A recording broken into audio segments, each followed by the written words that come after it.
자, 안녕하세요. 저는 강남한국학원의 대표 후기영입니다. 자, 반갑습니다. 박수 한번 세게 한번 해주시죠. 오늘 설명회는 사실 오늘 설명회가 맞습니다. 저희가 11시부터 예비고1 학생들, 학부모님들 모시고 학교별 내신 학습 전략 설명회를 지금 하고 있습니다. 그래서 오늘 밤 9시까지 7건의 설명회를 이렇게 하고 있습니다. 지금 이 시간에 이제 수리논술 설명회 시간인데요. 우리가 이렇게 설명회를 자주 하는 이유는 입시 정보나 전략이 입시 결과에 미치는 영향이 너무나 지대하다. 그래서 이런 정보와 전략을 가능하면 정확하게 빠른 시기에 전달하는 것이 좋지 않겠느냐 해서 저희들이 사실은 한 3, 4년 전부터 매주 토요일마다 오전 오후로 해서 중학교 2학년 학부모님들 또 중학교 3학년 학부모님들을 모시고 이렇게 설명회를 해오고 있습니다. 사실 결과적으로 굉장히 큰 성과를 거뒀고요. 아름동 주민자치회에서 함께 해보자 해서 한 3년 전부터는 매년 9월 첫째 주 토요일에 이렇게 합동으로 입시 전략 설명회를 열고 있습니다. 혹시 참석해 보신 분 계세요? 저희 설명회에 오신 분, 와보셨던 분 계신가요? 네? 어디서 하셨어요? 주민자치회에서. 아마 금년에도 또 그렇게 열릴 거고, 저희들이 이렇게 시작할 때는 이렇게 중요한 입시 제도나 정보에 대한 이렇게 접할 수 있는 인프라가 너무 약하다. 그래서 우리가 한번 세종시에 이런 입시 환경의 인프라를 한번 개선해보자, 거기에 앞장서보자 해서 당시로서는 매우 맹랑한 발상으로 이렇게 시작을 했었습니다. 근데 시간이 지나면서 반응이 너무 좋았고 또 결과적으로 우리 학원의 입시 실적도 매우 높아졌습니다. 실제로 저희가 작년에 연세대학교 의과대학 합격생 배출에 이어서 금년에도 건국대학교 의과대학 합격생을 또 배출을 했고 연이어 이렇게 의과대 학생들을 지금 합격생을 배출하고 있습니다. 이번에 연세대 물리학과, 그다음에 경희대, 그다음에 중앙대 이렇게 합격생들을 많이 배출을 하고 있습니다. 그래서 이런 것들이 이제 세종도 여러 가지 교육 인프라도 좋아지고 있고 또 급격하게 우수한 학생들이 많이 늘어나면서 입결이 좋아지고 있다 이렇게 보고 있습니다. 아마 학군상으로도 굉장히 지금 각광을 받고 있는 그런 지역으로 그렇게 좀 지목들을 받고 있습니다. 우리가 이런 설명회를 이번 이제 수리 논술도 물론 있겠지만 이어서 인문 논술이 있고 그 다음에 때가 되면은 2월 말쯤 되면은 또 생기부 컨설팅에 관해서는 설명회를 하게 되고 여러 가지 종합적인 입시 설명회를 이렇게 갖게 됩니다. 그래서 세종에서 논술을 가지고 이렇게 입시를 할 수 있느냐, 실적을 낼 수 있느냐 하는 부분에 대해서 그동안 의문들도 많았었고 실제 그런 생각을 가지고 있다고 해도 그런 서비스를 제공받을 만한 환경들이 열악했었어요. 그래서 저희들이 몇 년 전부터 이렇게 수리 논술, 인문 논술, 그 다음에 입시 컨설팅에 이르기까지 이런 입시 토탈 솔루션을 이렇게 개발을 해서 제공을 해보자 해가지고 하고 있는데 그 성과들이 지금 나오고 있습니다. 그래서 오늘 구체적으로 수리 논술에 대해서 실제 현실적으로 어떤 것인가, 어떻게 또 준비하면 되는 것인가 하는 것을 이렇게 듣는 시간을 지금 가져본 것입니다. 그래서 수리 논술에 대해서는 저희가 두 분의 선생님이 계신데 한 분은 이용호 선생님이 계시고 박순규 선생님이 또 계십니다. 근데 오늘 설명회는 이용호 선생님께서 이렇게 주관을 해주실 겁니다. 제 인사를 간단하게 마치고 우리 이영호 선생님, 이도논술 원장님을 이렇게 모시도록 하겠습니다. 박수로 환영해 주십시오.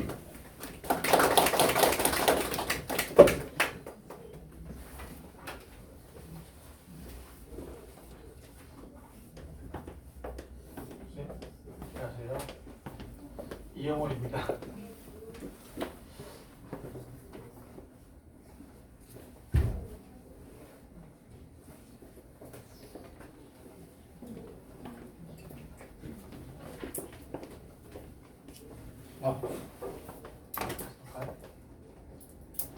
문이 안 돼 있어요. 잠깐만.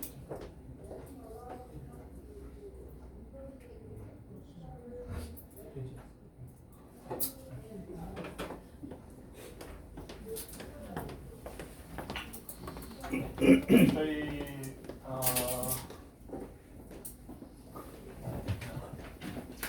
제가 보통 그 수리논술을 수업을 했을 때 가끔 제가 수리논술 수업을 안 한 적도 있어요. 학생들이 수리논술은 생각보다 힘들 수가 있어요.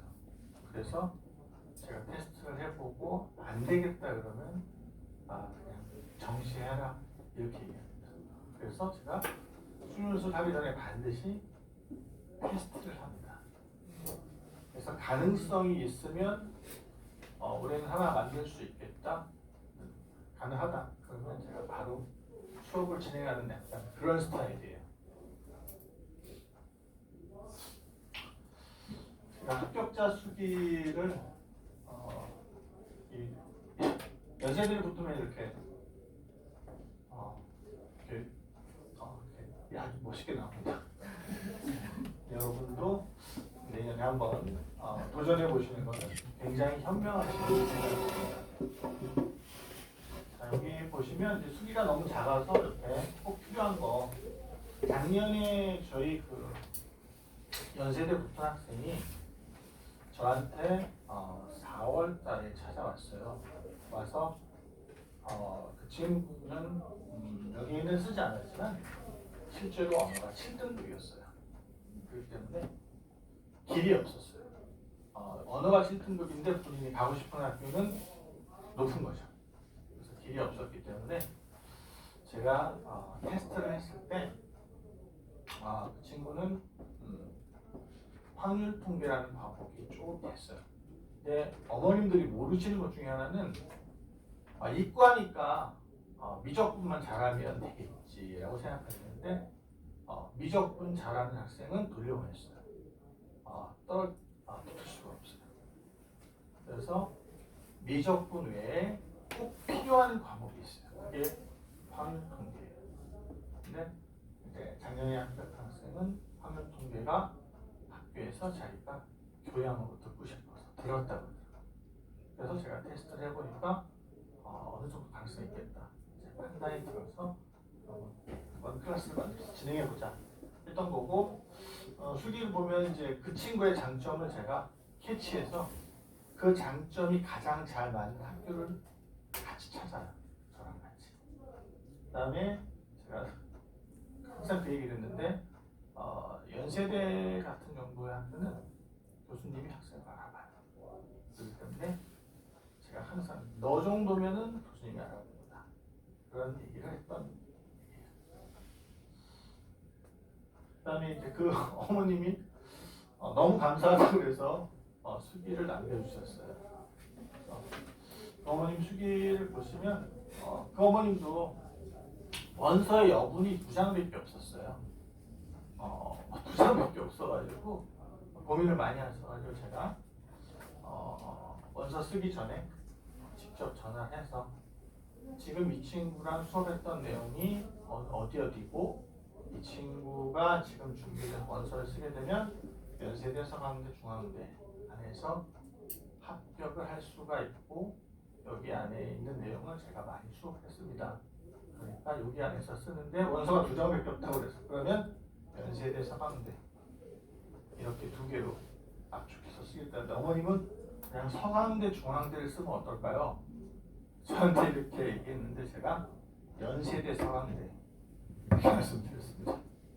그거는 제가 수업을 하면서 더 가능성이 있는 학교가 연세대라고 판단했기 때문에 연세대 수학대를 적극적이었습니다. 어머님이 저한테 너무나 좋은 말씀을 해주셔서 감사한데 그 어머님이 대치동에 사셨더라고요. 오랫동안 사시다가 내려오셨는데 그 어머님이 정말 복이라고 이렇게 저한테 말씀해 주셨습니다. 네. 그다음에 제가 또 서울에 있을 때 그 친구도 한번 붙여본 적이 있는데 이 친구도 지금 전자공학부였습니다.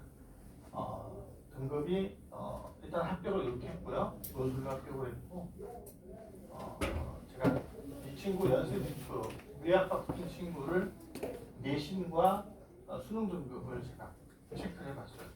내신이 3.5기 때문에 어머님도 아시다시피 갈 곳은 자기 눈 높이 전혀 안 찹니다. 수능 등급은 정말 안 나왔어요. 생각보다. 원래 국어는 안 나왔고 수학은 본인이 1, 2 왔다 갔다 했는데 실제로 수능은 2등급밖에 안 나왔고 과학도 물리학과를 간다는 건 과학을 좋아했잖아요. 그렇지만 수능은 저렇게 안 나왔습니다.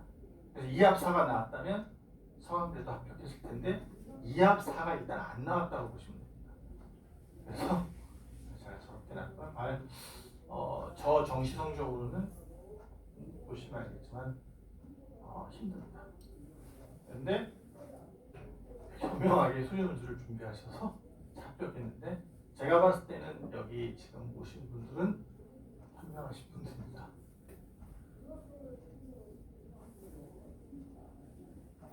자, 요거는 이제 다른 친구였는데 그 친구도 비슷했습니다. 그 친구는 수능 등급이 좀 잘 나왔죠. 수능을 잘 나왔는데 국어를 못했어요. 국어를 굉장히 못하고 심지어 영어도 안 좋아했어요. 그래서 학교는 가고 싶은 데 높은데 근데 수학은 제가 시켜봤을 때 항상 괜찮았기 때문에 수련수를 준비시켜서 합격했던 친구고 내신은 아예 처음부터 쓸감이 없었다고 얘기를 해주셨습니다. 저한테. 일단 이거는 그냥 뭐 하고 싶어하는 게 아니라 원래 안 하려고 했는데 아시는 학부모님이 길이 없는데 한 번만 해달라고 부탁을 해서 딱 3일 수업을 했는데 제가 예상한 게 나왔습니다. 이렇게 나올 것 같다. 정확히 한 10문제 정도만 딱 찍어서 수업을 시켰는데 거기 안에서 나와서 이거는 운이 좋은 겁니다. 이렇게 보시면 설명이 안 나와가지고 직접 너무 감사하다고 수기를 남겨주셨는데 3일 동안 제가 이제 계획을 짰죠. 뭐 1번부터 풀고 이런 거 하는 거 딱 몇 번부터 어디까지 풀고 이런 식으로 딱 계획을 다 짜가지고 이렇게 보시면 어떻게 해야 된다는 것까지 제가 다 짜서 줬는데 운이 좋았던 거예요. 이건 항상 이럴 거라는 생각을 하시면 좋겠다. 그다음에 이거는 제가 예전에 한번 고려대가 이제 새롭게 수준수를 시작하잖아요. 고려대 수준수를 합격시켰던 친구예요.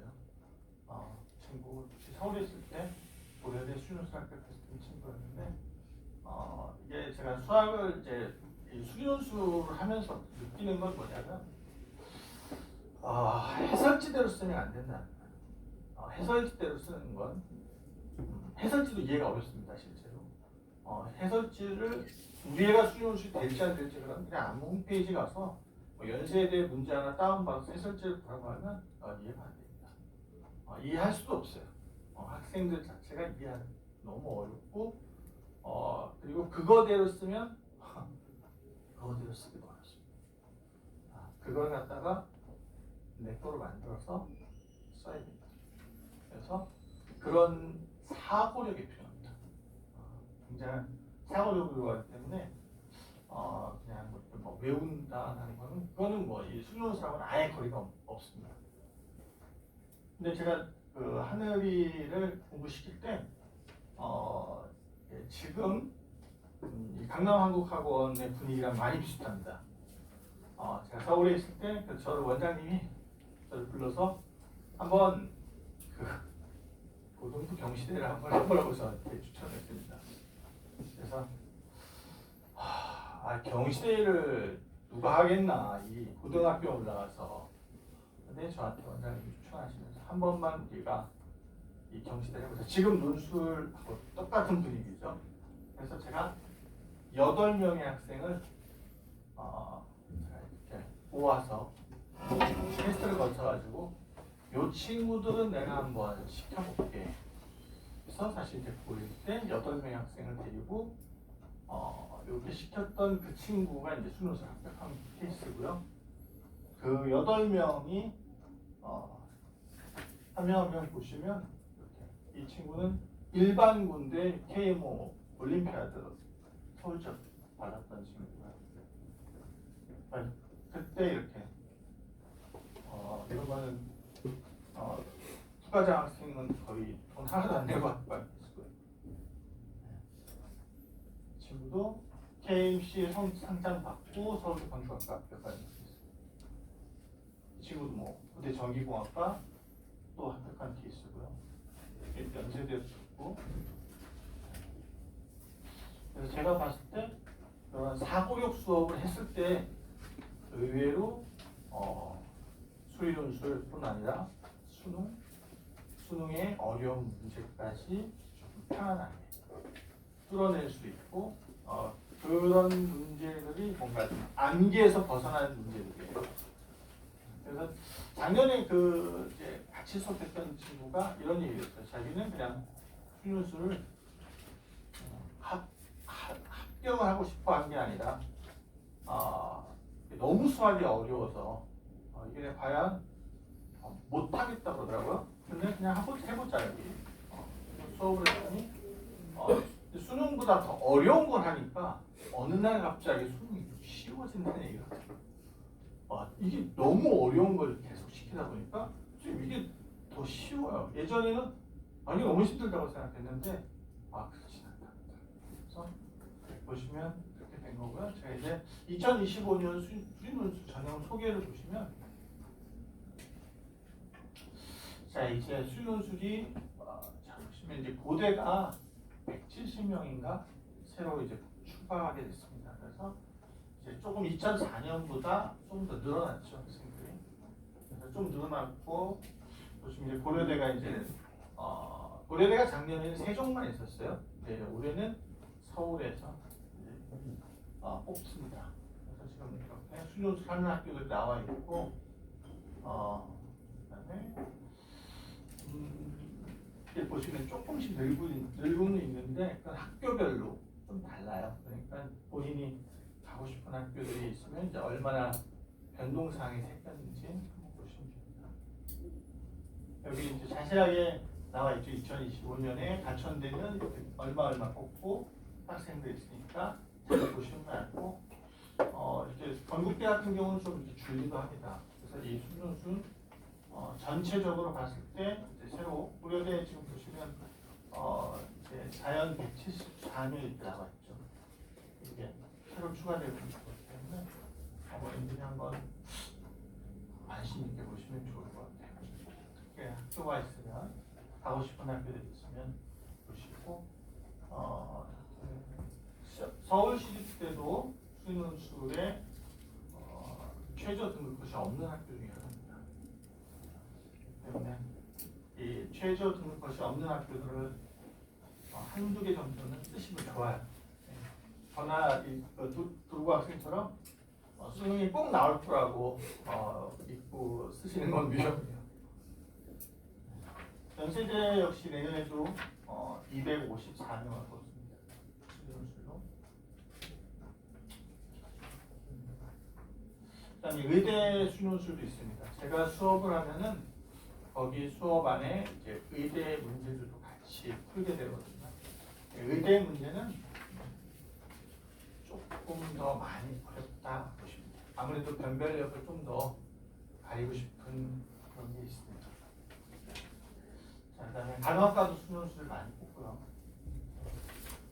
여기는 이제 계속 설명하면 되니까 쭉 한번 보시고 여기 등급컷이니까 좀 봐야 되겠네요. 이 최저 수능 최저를 잘 보시면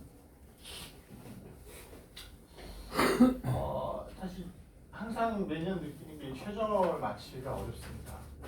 일단 안정적이라고 얘기하지만 수능이 요즘 많이 어려워진 상태라서 절대 안정적이지가 않습니다. 그래서 절대 힘든 이 등급컷이니까 잘 체크해서 보시면 많이 좋으실 거예요. 제가 언젠가 한번 서울에 있을 때 어떤 분이 부탁을 해서 한번 직접 그 친구 집에 가서 수업을 하는데 그 분이 수능 출제위원이시면서 국어 수능 출제위원이었어요. 그리고 경희대 교수님이셨어요. 근데 그분이 저한테 이제 학생을 부탁하시면서 저랑 잠깐 얘기를 했을 때 그런 얘기를 하시더라고요. 앞으로 국어는 무조건 어렵습니다. 저한테 딱 그 얘기를 해주셨어요. 그게 수능 출제위원회 분위기입니다. 결국 우리도 그렇고 국어가 많이 힘듭니다. 저는 수능 등급컷 얘기가 참 어렵구나라고 느끼기 때문에 그러기 때문에 이게 더 우리 애가 4개를 다 등급컷을 내서 서울로 갈 수 있을까에 대한 고민이 생기는 거예요. 1년 안에 4개를 등급컷을 다 서울 가려면 어느 정도 1, 2등급 안에는 다 집어넣어야 되잖아요. 4개를 다 집어넣을 수 있을까? 이게 어렵다. 그래서 혹시 정시를 내가 목표로 하는 친구들은 반드시 저는 하면서 가는 게 좋다고 보는 수능을 같이 띄고 가야 등급컷이 안 나왔을 때 뭔가 다른 선택이 있지. 그렇지 않으면 재수밖에 길이 없습니다. 그러니까 작년에 했던 두 곳 권하도 똑같았습니다. 그냥 그 어머님이 저랑 얘기하면서 진짜 이거 안 했으면 권하도 재수할 수밖에 없었어요. 이거 안 했으면 어쨌습니까? 그래서 일단 등급컷은 눈여겨보시고 우리 애가 나올 수 있겠다는 건 물론 제가 이제 원서 쓰기 전에 학생들 이제 6월, 9월 그거랑 다 같이 의논하고 상담도 많이 합니다. 같이. 그래서 그렇게 보시면 참고해서 보시면 좋을 거예요. 계속 나오고 그다음 약술논술도 이제 요즘 작년부터 열심히 되고 있는데 약술논술은 저희가 다른 설명회를 준비하고 있습니다. 약술논술에 관해서 혹시 관심이 있으시면 아마 설명회를 학원에서 지금 준비하는 걸로 알고 있습니다. 네. 그래서 좀 변한데 저 여기 요거는 제가 이제 첨가식 좀 집어넣은 건데 제가 작년에 미적분을 굉장히 잘하는 친구가 한 6월 달쯤에 저를 찾아왔어요. 수준을 하겠다고. 그래서 미적분은 지금 자기가 수능에서는 항상 1, 2등급 안에 나옵니다. 이렇게 얘기를 해서 그러면 이제 확률 통계는 어떻게 해야 되겠다. 확률 통계는 안 했다고 해요. 그래서 돌려보냈습니다. 대수 합격할 수가 없습니다. 왜 그러냐면 연세대나 보통 이런 학교들이 수련수를 보면 세문안이라고 해요. 세문안이 딱 세문안이 나오면 연세대뿐만 아닙니다. 웬만하면 세문안에서 5문안 안쪽으로 부채가 되는데 거기 안에는 1번으로 확률 통계 문항이 나옵니다.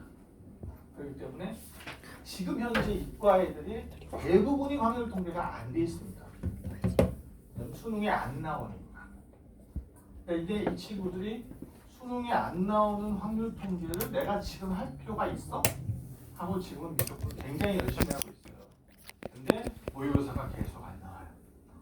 상황이 이렇게 되는 거죠. 그리고 국어도 안 나오고 막 다 안 나와요. 그러니까 상황이 밀려서 6월달에 가는데 어느 날 끝났어. 수능을 해야 되겠다 하고 찾아오고 있어요. 그래서 돌려보냈다 이러면 안 됩니다. 늦었어요.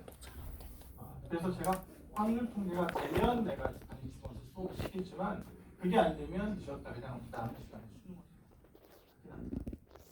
그래서 제가 판단했을 때 안 되는 거 굳이 끌고 갈 필요가 없거든요. 이게 시간 낭비가 될 수 있기 때문에 그런 거는 어머님하고 힘내서 꼭 확률 통계를 제가 모든 수업에 제일 처음에 듣습니다.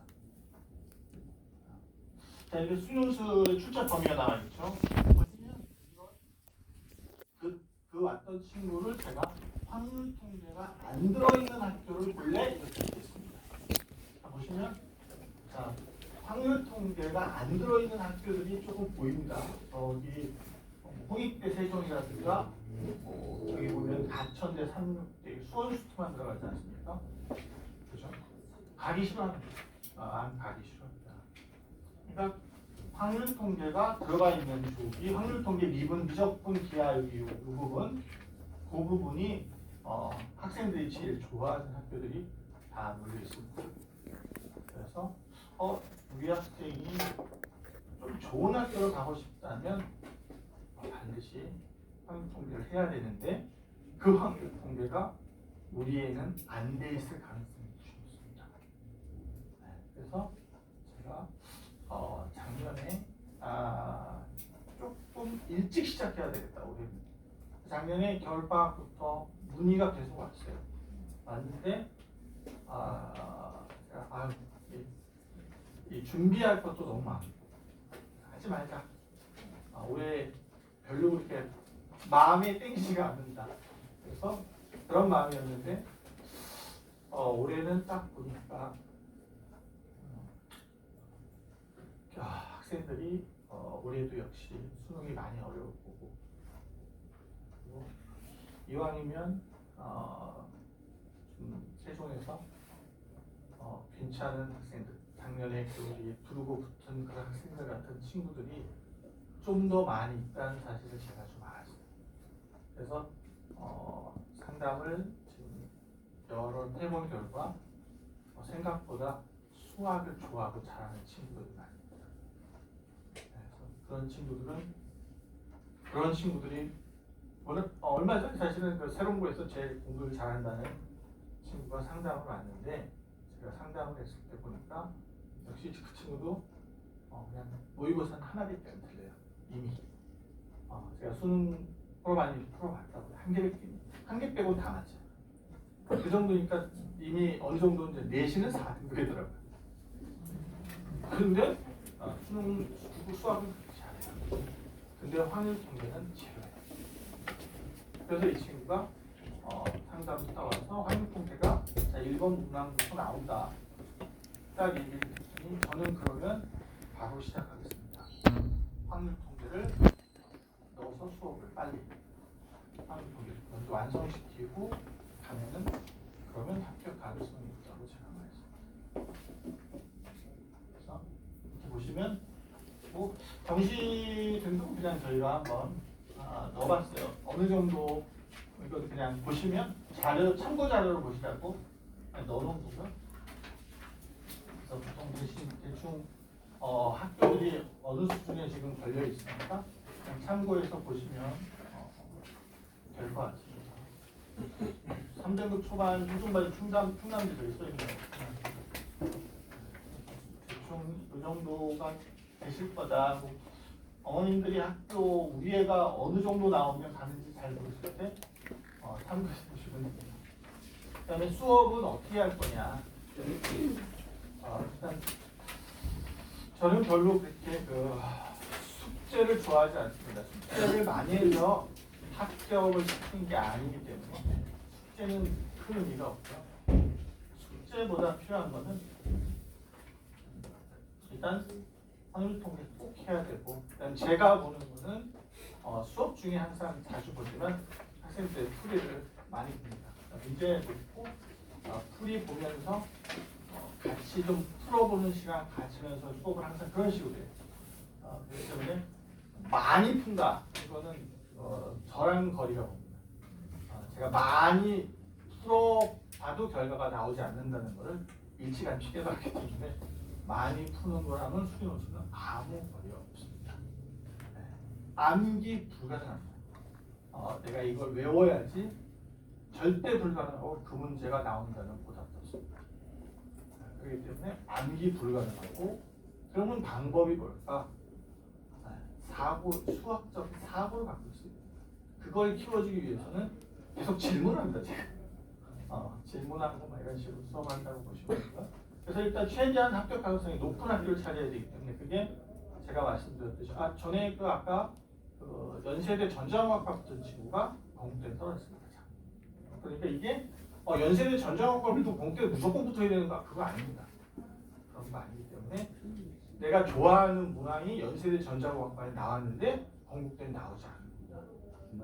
그렇기 때문에 그걸 잘 찾아서 원서를 써야 되기 때문에 사실 관찰이 많이 필요합니다. 그 다음에 테스트는 제가 매 시간마다 올 때마다 테스트는 반드시 하는데 저는 이제 누적 테스트라고 해서 누적 테스트를 시키고 학생들이 못 따라올 수도 있지만 가급적이면 좋은 학교를 앞에 많이 합니다. 앞에 연세대, 성대, 한양대 이런 학교 앞에 막 넣어줍니다. 그러면 이 누적 테스트라는 게 그냥 계속 그게 누적돼서 나오기 때문에 어느 학생이 무슨 연세대인지 진짜 20분 안에 답을 다 쓸 수 있을 것 같아요. 연세대가 보통 150분입니다. 시험 시간이 150분이니까 어머님 야 이거 150분이 완전히 학생이 시험보다 쓰러집니다. 2시간 반 시간을 거쳐 시험을 본다고 생각해요. 문제는 3개 더 줍니다. 그러니까 한 문제가 1시간씩은 풀어야 된다는 얘기인데 그걸 20분 안에 쫙 이렇게 풀어나간다고. 너무 많이 시험을 많이 보다 보니까. 그래서 그런 식으로 누적 테스트는 제가 해보니까 가장 효과가 있고 학생들이 저랑 수업하고 집에서 한 번 정도 풀어보고 또 한 번 풀어보고 근데 제가 테스트를 보면 이게 100% 주관식 서술형이고 일단 일반적으로 A4 용지로 2바닥으로 넘어갈 때도 있습니다. 한 문제가. 그러니까 이런 거를 암기하는 건 불가능하겠죠. 그래서 누적 테스트를 꼭 시켜야 됩니다. 수업은 제가 보통 이렇게 했습니다. 첫 번째 시간에는 이제 약간 수능에 굉장히 어려운 문제인데 이게 수능술로 연결될 때가 있습니다. 그런 문항들이 일반적으로 제가 보니까 교수님들 중에서 수능 출제 유형으로 많이 들어가시는 교수님은 가급적이면 수능하고 연결된 문항들을 냅니다. 그래도 좋은 학교들 교수님이시겠죠? 그런데 약간 이 수능 출제 유형이 없나 느끼는 이런 학교 교수님들은 생뚱맞은 문제들이 나오거든요.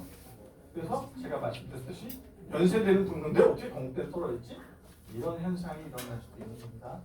그래서 일단 수능과 연관된 문항들을 제가 이제 수능에 나오기도 하는 문제들을 같이 풀어보고 이제 조금 더 심화시켜서 그 문항까지 풀어보고 그다음에 두 번째 시간은 이 내용들은 약간 대학교 내용이 조금 들어가는 내용들입니다. 좀 깊고 계산이 이런 문항들을 두 번째 시간에 많이 풀어줍니다. 그리고 그거 다 끝나면 한 40분 동안 테스트를 하는데 테스트를 해서 40분을 줘도 한 문제 정도밖에 쓰지 않아요. 그래서 한두 문제씩 계속 제가 누적 테스트를 시킨다. 이게 합격생들이 저한테 한 말 제일 좋았다. 그래서 이런 식으로 수업을 진행한다. 제가 준비한 건 여기까지고요. 혹시 어머님 질문 있으시면 해주시면 제가 아는 데까지 답변드리겠습니다.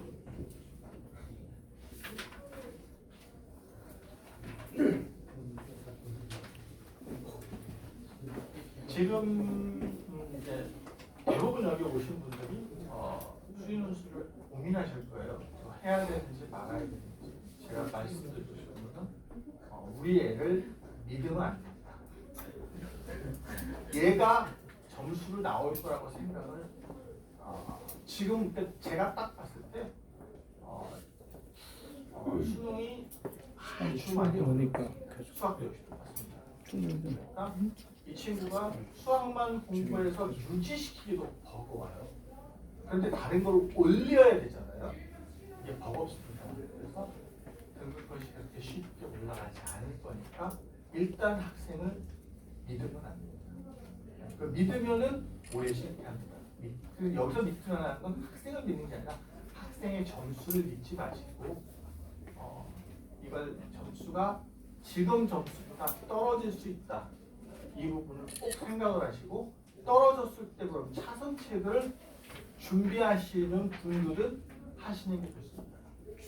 근데 그냥 우리는 어쩌면 뭐 내신도 갈 수 있고 수능도 갈 수 있어라고 이렇게 보시면 그거는 잘못하면 실패 가능성이 많이 있습니다. 제가 봤을 때 내신은 웬만해서는 일반인이 아니에요. 내신 진짜 좋은 학생들만 준비하는데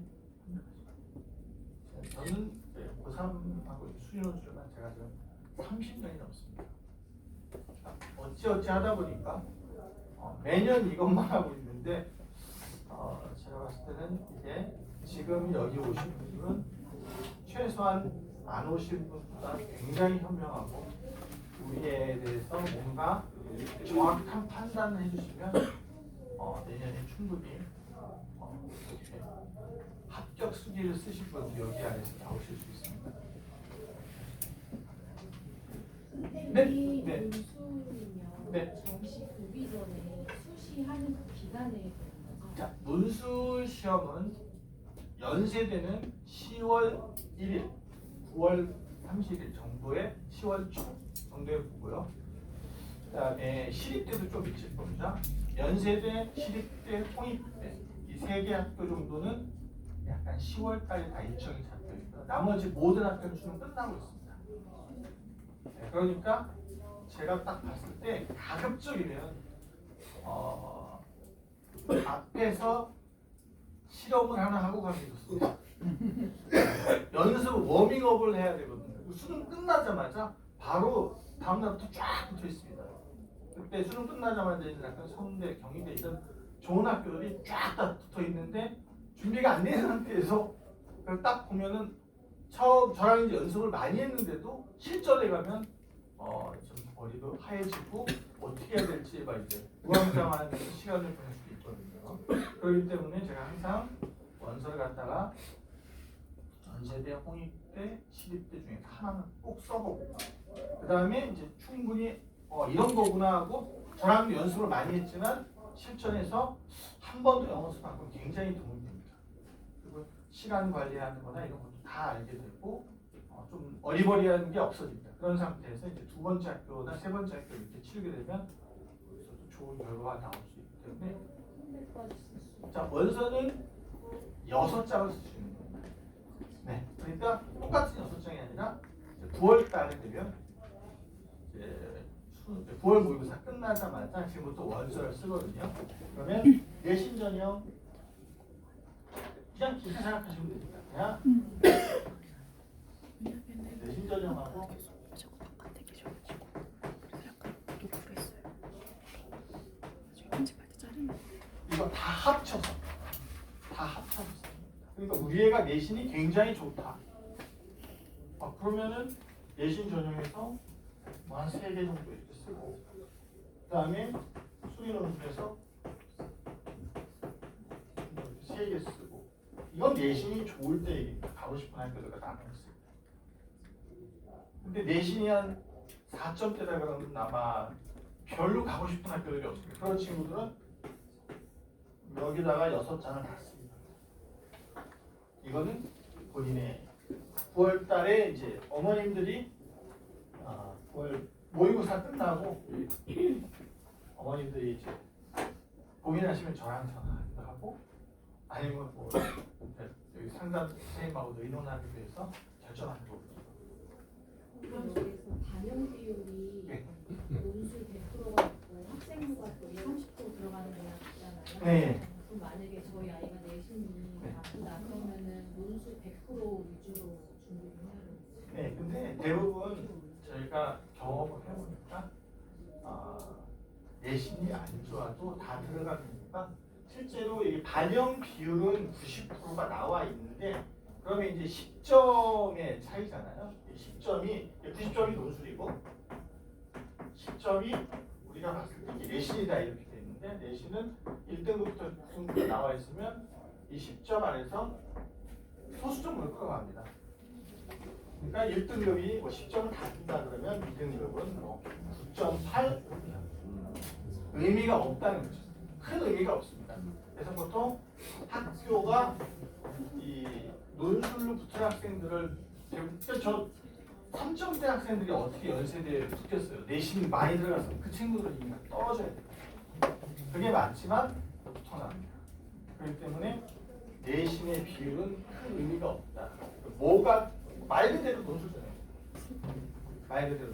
선생님 수학을 그럼 진도를 어느 정도로 이렇게 뺐을 때 논술을 시작해야 되는 건가요?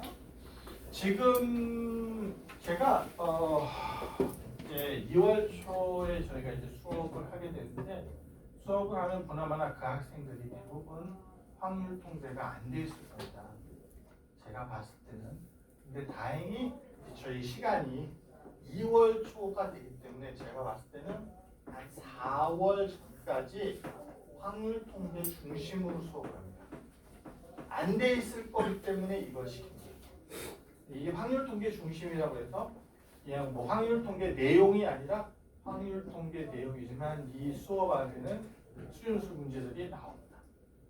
그러니까 개념도 배우지만 수리논술 문제도 바로 배울 수 있게 생각보다 얘가 문제를 어렵게 되진 않습니다.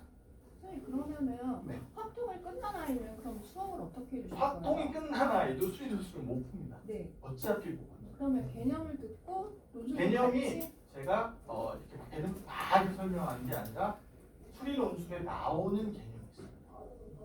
수리 논술에 꼭 출제되는 개념들을 잠깐 설명하고 이 개념이 어떻게 문제에 적용이 될까? 이런 연습을 하는 거기 때문에 확통을 배운 사람은 조금 빨리 알아듣겠죠.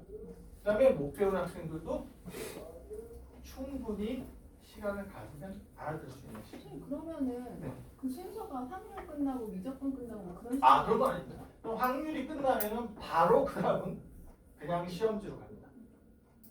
그 다음부터는 확률을 하는 이유는 학생이 다 안 돼 있는 상태예요.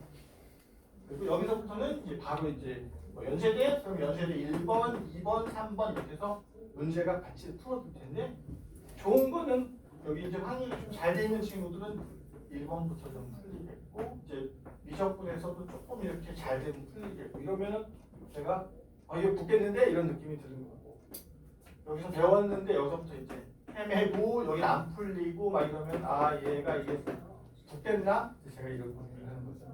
한 반에 선생님 몇 명 정도를 보셔서 저희가 학원에서 하는 거는 10명 이하로 정했어요. 그리고 그 애들이 레벨이 다 다르잖아요. 그럼 나중에 갈수록 이렇게 네, 일단은 제가 확률 통제하고 이게 이제 3월 말이 될지 4월 초가 될지 이제 그때쯤 돼서 제가 이제 원장님하고 이번에서 반을 이제 지금 토요일 반, 일요일 반 근데 아마 그걸 레벨을 따라서 좀 분류를 해줘야 되고 어머님들이 보시기에 우리 애가 낮은 레벨이라고 해서 그런 게 아니라 제가 말씀드렸듯이 자기가 잘할 수 있는 내가 장점을 극대화한다고 했잖아요. 잘할 수 있는 그 부분을 조금 더 잘하게 만들어야 됩니다. 잘할 수 있는 것은 확실하게 정답을 딱 잡아내야 돼요. 못할 이런 거죠. 이렇게 문제가 쭉 나오면 잘하는 건 확실하게 맞추고 못하는 거에서는 어느 정도까지 점수를 따내야 돼요. 교수님들이 점수를 줄 수 있게. 그 다음에 잘할 수 있는 거 확실하게 이런 거 합격. 못하는 거 안 하고 잘하는 거 맞추면 떨어집니다. 그래서 제가 확통이 안 되면 떨어져 이렇게 얘기하는 게 확통이 안 되면 확통이 안 나오는 학교로 가야 됩니다. 시험을. 그래서 확통 부분을 저는 반드시 마치고 출발해야 이게 얘가 또 1번으로 많이 나와요. 연대도 그랬고 서강대, 시립대, 성균관대 1번으로 많이 나와요. 1번부터 힘들어지면 학생이 힘들잖아요. 그렇기 때문에 여기서부터 잡아줄 거고 일단 확통 진도를 아마 2월부터 저는 3월이나 4월 정도까지 길게 보면 4월인데 4월 전에 단이 약간 제가 그러니까 이제 달라야 될 때가 됐다. 오늘 좀 동반시켜가지고 할 거고 아마 그때는 좀 비슷한 레벨을 동반시킬 때는 다 고려해서 하는 거. 네.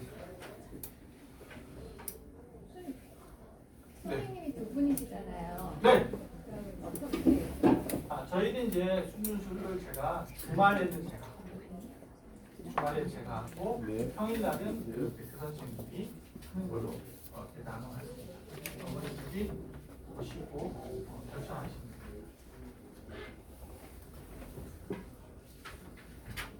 주말에만 제가 합니다. 토요일, 일요일은 제가 수업을 하고 평일날은 그 다른 선생님이 수업을 하시기로 했습니다.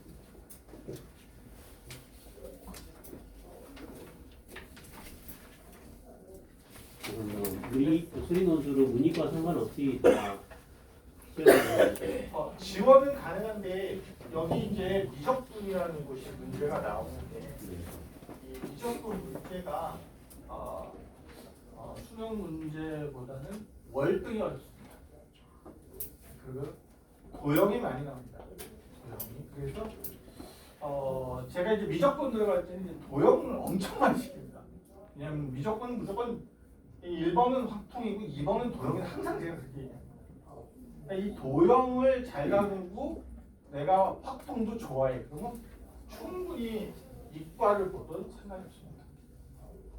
이거는 나눠진 거 없는데 생각보다 여기 미적분 문제가 수능보다는 어렵습니다. 그냥 아주 간단히 얘기해서 그냥 학교에서 이렇게 해설지를 봐도 이해도 안 됩니다. 그런 내용이기 때문에 학생이 도전을 한다는 얘기는 일단 미적분이 어떤 좀 가끔 저한테 이런 말씀을 해주시더라고요. 이게 수능 등급으로 어느 정도는 돼야 애들이 알아들을 수 있냐. 제가 봤을 때 이과로 기준을 잡으면 이과 딱 잡았을 때 아마도 한 3등급 이 정도는 해볼 만하고요. 3등급 이쪽이다. 4등급이다 그러면은 따라오는 거 보고 결정해요.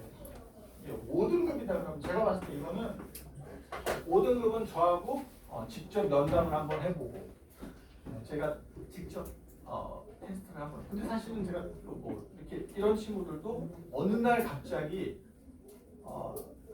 깨닫는 친구들도 있기 때문에 제가 이런 친구들 한번 더 이것보다 더 기다려서 이거는 방향을 잘못 잡은 겁니다. 일단은 힘듭니다.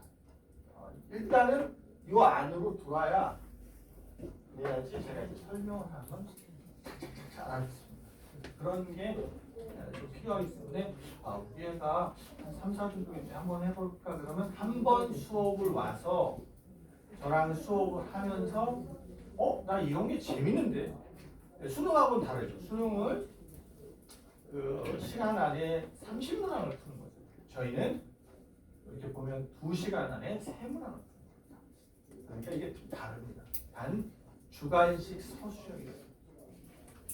답만 맞으면 점수 많이 안 줍니다. 그런 건 의미 없고 풀이 과정이나 이런 걸 창의적일 때 훨씬 더 높은 점수를 받습니다. 완전히 풀이는 교수님이 야 이거는 이상하게 푸는데 너무 잘 푸는데 합격입니다. 제가 합격하는 친구들은 대부분 항상 숙제를 내줄 때 해설지도 같이 주지만 해설지를 참고하지 말고 네가 한번 풀어보라고 항상 얘기합니다. 해설지를 뛰어넘어야 합격합니다. 해설지를 외우면 붙으면 감사합니다. 일단 해설지만 외워서 풀고 뭐 다 풀어주고 해설지 외우고 수능만 하는 게 낫습니다. 수능수 할 게 없습니다. 안 됩니다. 해설지를 뛰어넘는 그런 사고가 필요합니다. 어렵죠. 해설지를 뛰어넘어야 됩니다. 그렇기 때문에 제가 수업 중에 가급적이면 학생들하고 많이 대화를 합니다. 풀어주면서 대화를 하고 풀어주면서 대화를 하고 계속 이런 식으로 풀어요. 굉장히 좋아하는 친구들, 제 수업을 좋아하는 친구들은 너무 좋다고 합니다. 집에 가서 한 번 딱 풀어보면 이게 팍팍팍 들어오니까 그렇게 돼야지 이 문제가 변형이 되었을 때 맞출 수가 있어요. 이게 뭐 외워가지고는 변형은 아예 손도 못 됩니다. 문제의 난이도가 높기 때문에 높은 난이도의 문제를 외워서 푼다는 것은 그건 불가능합니다.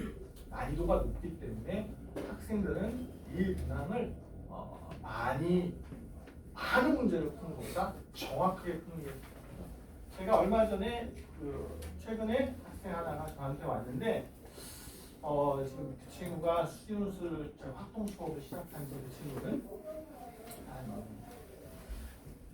2주 정도 됐습니다. 2주 정도 먼저 시작한 친구인데 그 친구는 제가 이제 첫 수업에 확통 수업을 하고 연세대 문제를 줬어요. 연세대 문제를 들고 가서 일주일 동안 붙이니까 연세대 문제를 들고서 혼자 막 고민한 거예요. 애써 하다가 안 풀려서 자다가 일어나서 보니까 갑자기 생각이 나요. 그래서 막 풀어가지고 들고 왔어요. 정답이었어요. 이런 학생은 좋습니다.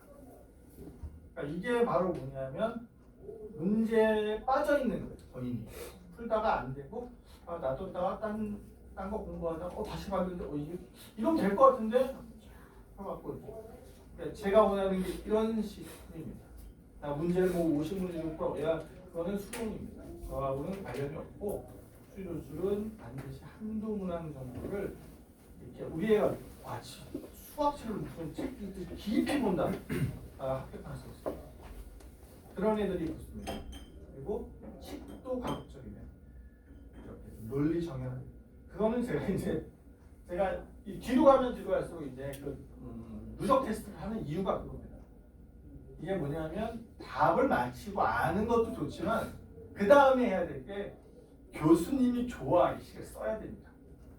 그렇기 때문에 자기 혼자 쓰는 게 교수님이 좋아해요. 그래서 누적 테스트를 계속하면서 식을 쓰는 그런 걸 계속 코치합니다. 그런 것까지 만들어 가야 합격이 된다. 네? 저기 뭐죠?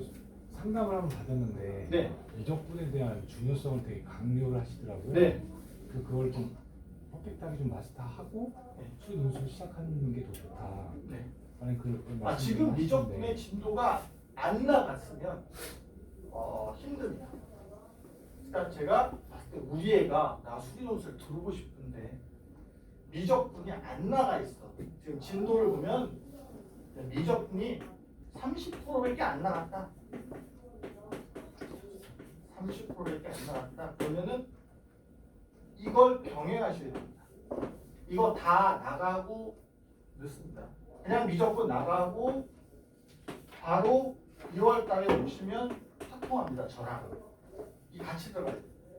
이게 쭉 가가지고 얘도 완성되고 얘도 어느 정도 완성되는 3월 말이나 4월 초가 되면 그럼 이제 그때부터 문제를 바로 근데 그 들어가죠. 미적분 30%라는 게 개념인가요? 신화인가요?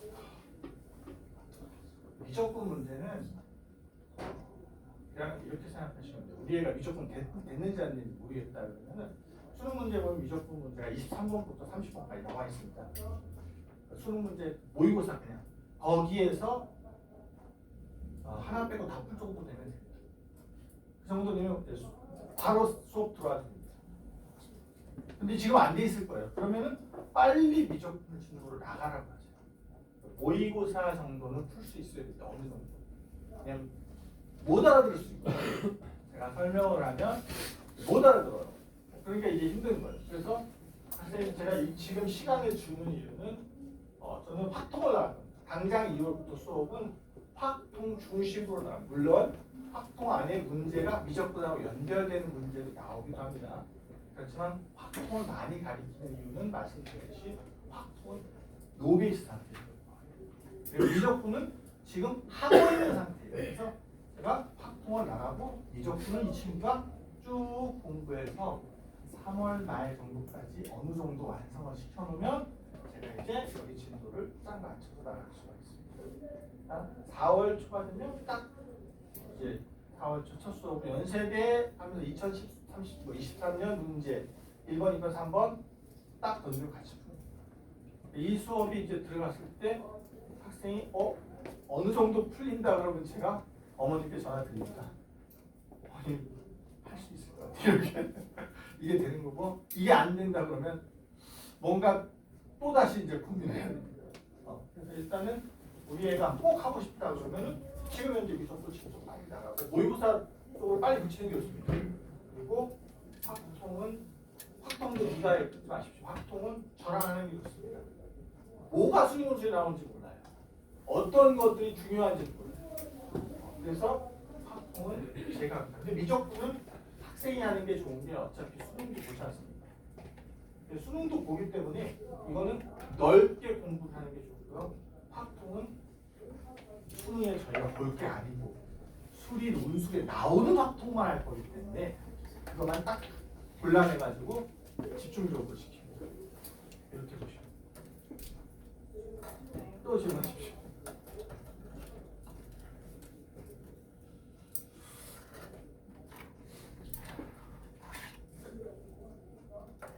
그래서 일단은 제가 봤을 때 아마도 또 많이 혼란스러울 수도 있습니다. 이거 한다고 시간 낭비할 수도 있고 이렇게 생각할 수도 있어요. 그렇지만 이렇게 보시면 돼요. 분명히 우리 애는 수능이 안 나올 거다. 그리고 지금 2학년 모의고사에서 많이 올라갔자 예를 들어서 뭐 한 칸씩 올리는 것도 굉장히 힘들 거다라고 생각을 하시고 이걸 바라보셔야 됩니다. 지금 이제 3333이다 그러면 얘가 정말 죽도록 하면 2까지 갈 건데 그럼 2로 얘가 가고 싶은 학교를 갈 수 있을까? 이렇게 보시면 돼요. 근데 제가 봤을 때 3333 2까지 그것도 100명 중에 한두 명입니다. 그러니까 이게 안 된다고 보셔야 그러면 이제 그 다음에 길이 보이는 거죠. 그러니까 안 되니까 다른 길을 찾아야 되는 거예요. 근데 이걸 그래도 여기 오신 분들은 찾으려고 오시는 거예요. 뭔가 찾아야 되는 거예요. 제가 수업을 세종이 온 지 얼마 안 되니까 한 3년 차 정도 이제 들어가고 있는데 생각보다 세종에 좋은 학생들이 많이 있었어요. 그러니까 예시동에서도 많이 수업을 했지만 충분히 그 친구들하고 비슷했습니다. 단 망설이다가 시간을 놓치는 경우는 더 많이 났어요. 그러니까 해야 될 시기에 빨리 밀어붙여서 가야 되는데 이걸 주저하고 근데 제가 주저하는 이유를 원장님도 많이 얘기를 해봤는데 학생을 너무 믿어서 주저했습니다. 우리 애가 4월에 잘 나오겠지라고 생각하는 순간 이제 3월 모의고사 보고 결과 보고는 4월입니다. 그럼 4월에 4월이 빨리 가서 수능을 하자 확통이 안 돼 있습니다. 이러면 이제 곤란해진다. 이러면 어떻게 하실 거예요? 확통이 안 돼 있으면 그때 제가 받을지 안 받을지 저는 망설여지거든요. 그러니까 어머님이 이거 큰일 났다. 이게 그냥 애만 믿고 있어야 될 게 아니고 뭔가 다른 차선책을 세우는 게 필요하다고 생각하시면 진행하는 게 좋습니다. 그래서 수업에 그러면 들어가는 어떤 시간 제가 말씀드렸듯이 저는 확통은 저랑 열심히 전공하고 본인은 수능 준비에 충실하기를 바랍니다. 제가 내준 숙제는 집에서 풀어오라는 게 아니라 고민해 오는 고민은 1시간을 할 수도 있고 2시간을 할 수도 있고 재밌으면 많이 할 수도 있지만 가급적이면 미적분하고 같이 병행을 해서 갔을 때 훨씬 더 4월부터 좀 안정적으로 문제를 풀어나갈 수 있고 이러면은 연세대가 시험이 일찍 오기 때문에 생각보다 빨리 준비돼요. 연세대. 수능에 가까우면 생각보다 준비를 많이 할 것 같은데 학생들이 9월이나 10월쯤 되면 이제 자기 등록금 마친다고 굉장히 또 바쁩니다. 그래서 의외로 준비할 시간이 그렇게 많지 않습니다. 지금하고 여름방학 딱 두 군데 때 평소에는 조금씩 하니까 두 군데는 좀 집중적으로 해놓을 수가 있기 때문에 그래서 올해는 정말 이 원장님이 여기 계시는데 정말 현명하신 분이에요. 학생을 조금이라도 더, 한 명이라도 더 가능성을 훔치기 위해서 이걸 만든 거예요. 그러니까 굉장히 선견지명이 있으신 거예요. 그래서 학생을 사랑하는 마음에 이 논술용서 강좌 안 합니다. 다른 학원 안 합니다. 하려는 학생도 없고 붙일 수도 없고 안 합니다. 근데 이제 이렇게 하시는 거는 뭔가 여기서 가능성 있는 한 놈, 두 놈이라도 더 붙여보자. 그렇기 때문에 원장님이 아주 큰 결정하신 거고 저는 좋은 기회라고 봅니다.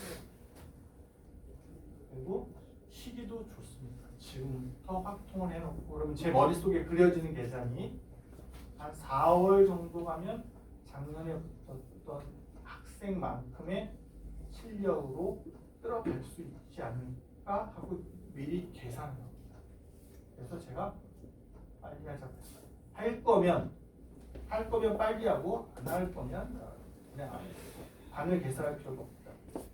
할 거면 지금 빨리 해야지 학통도 만들어 와서 뭔가 이렇게 만들 수 있지 않겠냐? 학생한테 네가 다 공부해와. 그 친구들 학통 공부 못합니다. 할 거 너무 많아요. 이것까지 하려고 힘들어요. 지금 그리고 이렇게 생각해요. 수능에도 안 나오는 거 지금 나보고 왜 하라고 그래? 지금 수능에 나오는 것도 하기 너무 버거워. 이렇게 생각하거든요. 근데 이제 그게 그 생각이 3월에도 안 나오고 4월에도 안 나오고 계속 안 나오다 엄마 어떡하지? 나 6월 때니까 그냥 수능 살까 이렇게 생각이 드는데 제가 말씀드렸죠. 그때 오면 돌려보낼 수도 있습니다. 어차피 안 될 겁니다. 그래서 시기는 지금이 좋고 방학 때 좀 정리하고 병행해서 가기에는 충분히 시간이 있는 거기 때문에 제가 많은 숙제를 내는 게 아니기 때문에 충분히 수리논술에 나오는 확통은 정리하기에 최적의 시기입니다. 네, 그래서 올해는 조금 더 많은 학생을 붙이기에 너무나 좋은 그런 계기인 것 같아서 적극적으로 저는 추천합니다. 또 질문 있으시면 해주십시오. 네. 네, 그러면은 입장을 마치겠습니다. 네, 수고하셨습니다.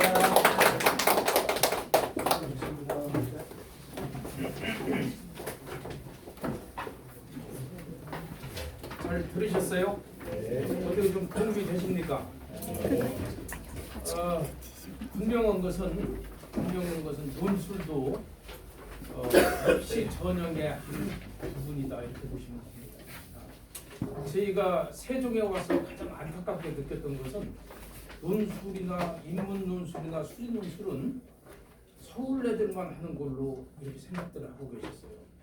또 설령 필요를 느끼고 있는 학생들도 학부모님들도 막상 하려고 찾아보면은 세종에 그런 강좌를 여는 곳이 없습니다.